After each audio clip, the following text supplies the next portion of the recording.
A few years ago, my husband passed away suddenly due to an illness, and now I live alone. I have 2 children, both married and living apart from me. My son has his own family overseas, so I rarely see him, and I don't get to see my daughter much since she got married. I occasionally call my children, but I've been somewhat worried about my daughter. She always sounds lifeless, and I wondered if she was being mistreated at her in-laws' place. Since getting married, my daughter has been living with her husband's parents. I've never been mistreated by my in-laws myself, but I have friends who have, so I am concerned. Hello, Sarah. Are you okay?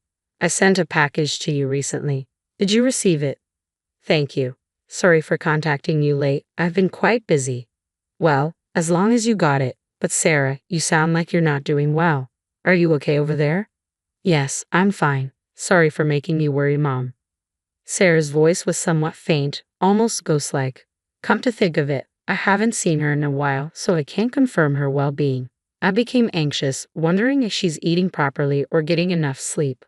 As a parent, no matter how old you are, you worry about your children, even if they are married and have their own family. I think that doesn't change. My late mother worried about me until the very end, so I thought it was normal for me to be concerned. I worry about Sarah to the extent that it's not overprotective or intrusive, but I worry she'll be annoyed. Well, Sarah isn't the type to say such things, so I reached out to her only once in a while. One day, I was going about my regular chores and work just as usual. It was already 8 p.m., and I was thinking about having a cup of tea before heating up the bathtub. That's when the doorbell rang. I wondered who it could be at this hour, and when I opened the door, it was Sarah. She looked more worn out than the last time I saw her. Her hair was a mess, her cheeks were gaunt, and her wrist, visible from her sweater, had become very thin like withered branches. I panicked, wondering why Sarah had ended up like this. Sarah, what happened? Why are you here at this time, and what's with your look? Actually, I haven't been able to buy a single piece of clothing. What? Really? All the money I saved up from the time I was single and even my full earnings from my current part-time job gets taken away, so I can't buy clothes for myself. And even when I ask my husband, he won't buy them for me. I see, that's why you're wearing such a tattered sweater and coat. They're covered in lint with holes everywhere. Normally, a husband would feel bad seeing his wife dressed like this, but apparently her husband doesn't care. And what do you mean by all of your part-time pay is confiscated? After Sarah got married, she quit her full-time job and started teaching part-time at a tutoring school near her in-laws' place. Seizing her paycheck, that's crossing the line. Also, they told me to keep the budget for groceries under $35. What? That's ridiculous. If I were to go over 35, they threatened to hurt me. I overspent by $5 a day and got yelled at by my husband and mother-in-law. That's terrible. Mom, I have a favor to ask. I want to stay somewhere else tonight. Can you lend me $50 for a motel? I'm sure my husband will calm down by tomorrow, and I just want to stay somewhere else tonight. Honey, you don't need to stay at a motel. What a waste of money, and your face is burning red. You probably got a fever. Yeah, I caught a cold. Why don't you stay here for a while? I can take care of you. Really? Thank you. Sarah's face brightened up. I prepared some warm milk for Sarah and let her use my spare room. I had some pajamas that fit her, so I handed them to her and told her to change. She seemed really worn out from the cold and fell asleep almost immediately after taking some medicine. Well, it's a relief that it's nothing too serious, but why did it have to come down to this?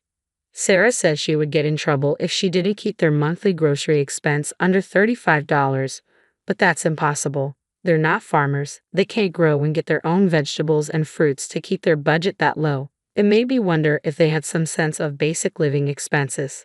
With inflation, prices of goods have been rising, and there's no way 35 is enough for Sarah, her husband, and her in-laws. I trembled with rage thinking about their unreasonable demands and the fact that they're confiscating all of Sarah's part-time pay.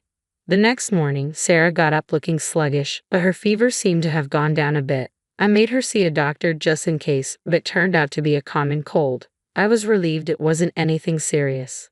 Well, at least it's just a cold, not some troublesome disease. Yeah, there's been a flu going around recently too. Why did they start confiscating your part-time pay? I asked, my concern deepening. My mother-in-law keeps insisting that she needs money, Sarah replied. At first, she said she didn't have enough funds for retirement, giving several reasons, but something feels off. Huge boxes are constantly being delivered to our house, and she doesn't show me what's inside. What? I'm starting to suspect that she's buying something suspicious. She told me it's for her retirement, but I think she's lying. That's concerning, I said. I too began to think that Sarah's mother-in-law, Sabrina, must be buying something sketchy. Sarah hadn't seen what was inside these frequently delivered packages, but she said they were definitely suspicious. They arrived in abundance from overseas, so I guess her part-time earnings were being spent on that. Taking Sarah's part-time wages to buy whatever she wanted was truly wicked. What in the world were her in-laws buying in such quantities anyway? I started to feel scared. Then one day, I decided to go out for some tea with my friend. Sarah had recovered from her cold, so she said she was just going to relax at home and read a book. After having tea with my friend, I decided to report my daughter's situation to the police. About 2 hours later, Sarah's in-laws showed up. Her husband was away on a business trip abroad, but the expressions on his parents' faces were demonic. Sabrina turned beet red while her father-in-law, Robert, glared at me. "You're the one who reported us to the police, aren't you?" Sabrina accused. "Yes, that's correct. I'm sure Sarah must have secretly looked into the packages and told you about it, right, honey?" Robert said. "That's right. It must be because of this chick that the cops are on to us." "No, my daughter said she didn't look inside. I can't believe that. I'm sure she's trying to set us up." What a wicked daughter-in-law, being nasty and disrespecting her in-laws. That's right. A daughter-in-law should value her in-laws, and yet this woman just ran out of the house and even ignored our calls. There's no point hiding here. But I had no idea what my husband would do to me if I didn't run away. What? You're blaming our son now? It's your fault for overspending on groceries. Stop with the excuses. That's right, shut up now. Just how many times do we have to tell you that we only have light meals to keep it healthy? So $35 for groceries should be enough. Light meals? Yes, exactly. Light meals are the best for us humans. Eating luxurious meals can lead to gout or lifestyle diseases, which is why our model is to have light and simple meals only. So $35 is indeed enough for groceries. Well, because of all that nonsense, my daughter has become as thin as a rail. Robert always insisted eating light meals was a shortcut to good health, but when Sarah first came home, she was clearly malnourished. Her shiny hair was now dry, so was her face, and her skin was peeling off. What's worse, she was so skinny that she looked like a skeleton. She might have gained a little weight now, but no one can possibly gain 20 pounds in a month no matter how hard they try. Sure, there might be some who can, but Sarah isn't a big eater, so she probably only gained about 5 pounds max. And yet she's wasting $35 like that. She's such an incompetent daughter-in-law. Have you ever taught her how to manage household expenses? This tells a lot about the way you raised her. Oh, look who's talking. What did you say? All that talk about light meals is just a lie, isn't it? You two have been secretly feasting on good food, haven't you? Ah, well. A friend of mine mentioned that she saw you guys shopping for expensive ingredients at the upscale supermarket, Whole Foods. That's. And apparently, you were also buying quality liquor. Were you hiding it to drink somewhere else? Well, they were clearly taken aback, looking rather flustered. Sweat was trickling down their faces, and they were huffing and puffing as they wiped it off. So what's your point? Reporting us to the police just because we secretly enjoyed good food with our daughter-in-law? Have you lost your mind, Kathy? Ha ha. Exactly. It's not a big deal, right? We also want to spoil ourselves once in a while. We've been eating simple and light meals for so long. Oh, is that so? But I suppose all this luxury is thanks to the money you've made through your sketchy business. What? Don't you guys sell Japanese pharmaceutical products on eBay? Ah, about that. It seems that it's against the site's policy for individuals to sell pharmaceutical products. I don't really use online flea markets much, so I wasn't aware, but isn't that against the Pharmaceutical Affairs Law? Well, so I decided to report it. It seems you were selling stuff like Dream Diet pills. But how do you know? Oh, that friend of mine was almost sold your products. She's a bit chubby, and when she was walking down the street, she ran into you and got asked to try the Dream Diet pills and to buy them from your online store.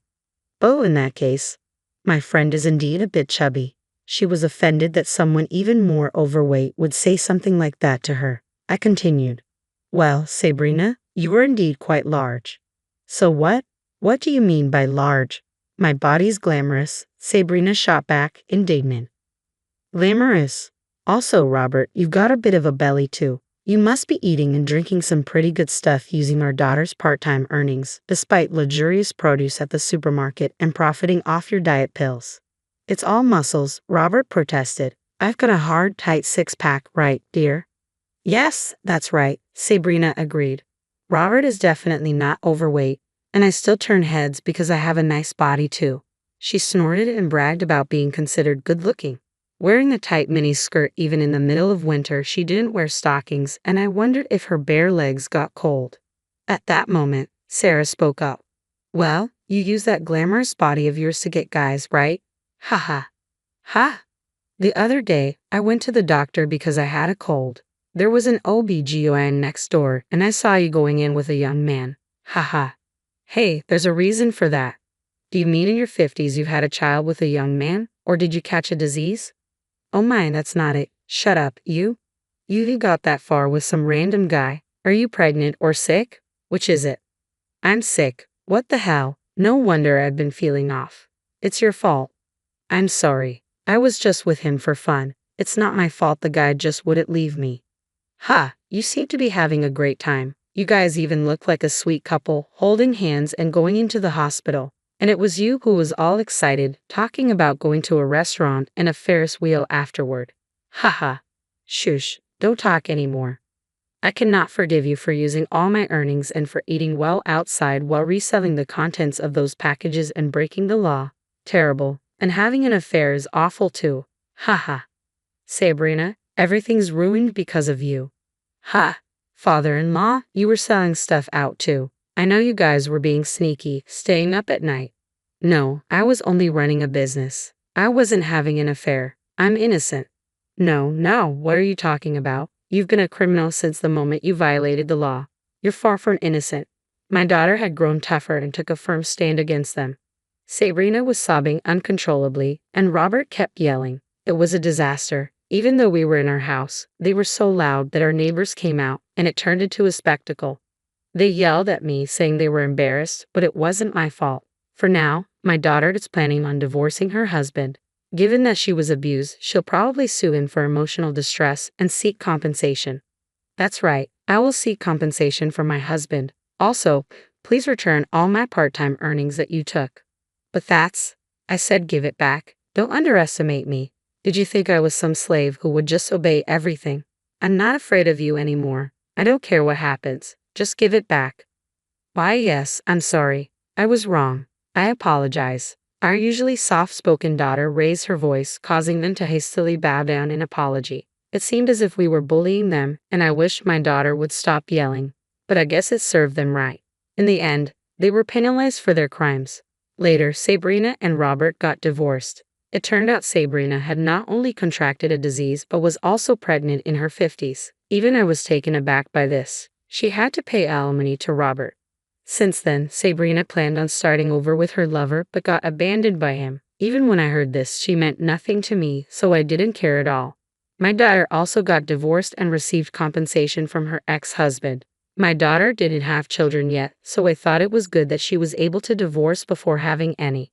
Rumors spread in our neighborhood that my daughter ran away after being mistreated by her husband. The rumor also reached his workplace, and from what I've heard, it became uncomfortable for him to stay there, so he resigned. I don't know what happened to him after that, but he's probably staying with his father, Robert.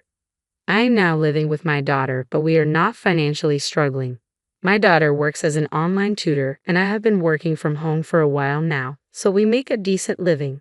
My daughter has been putting on some weight and getting healthier. Seeing this, I am truly relieved.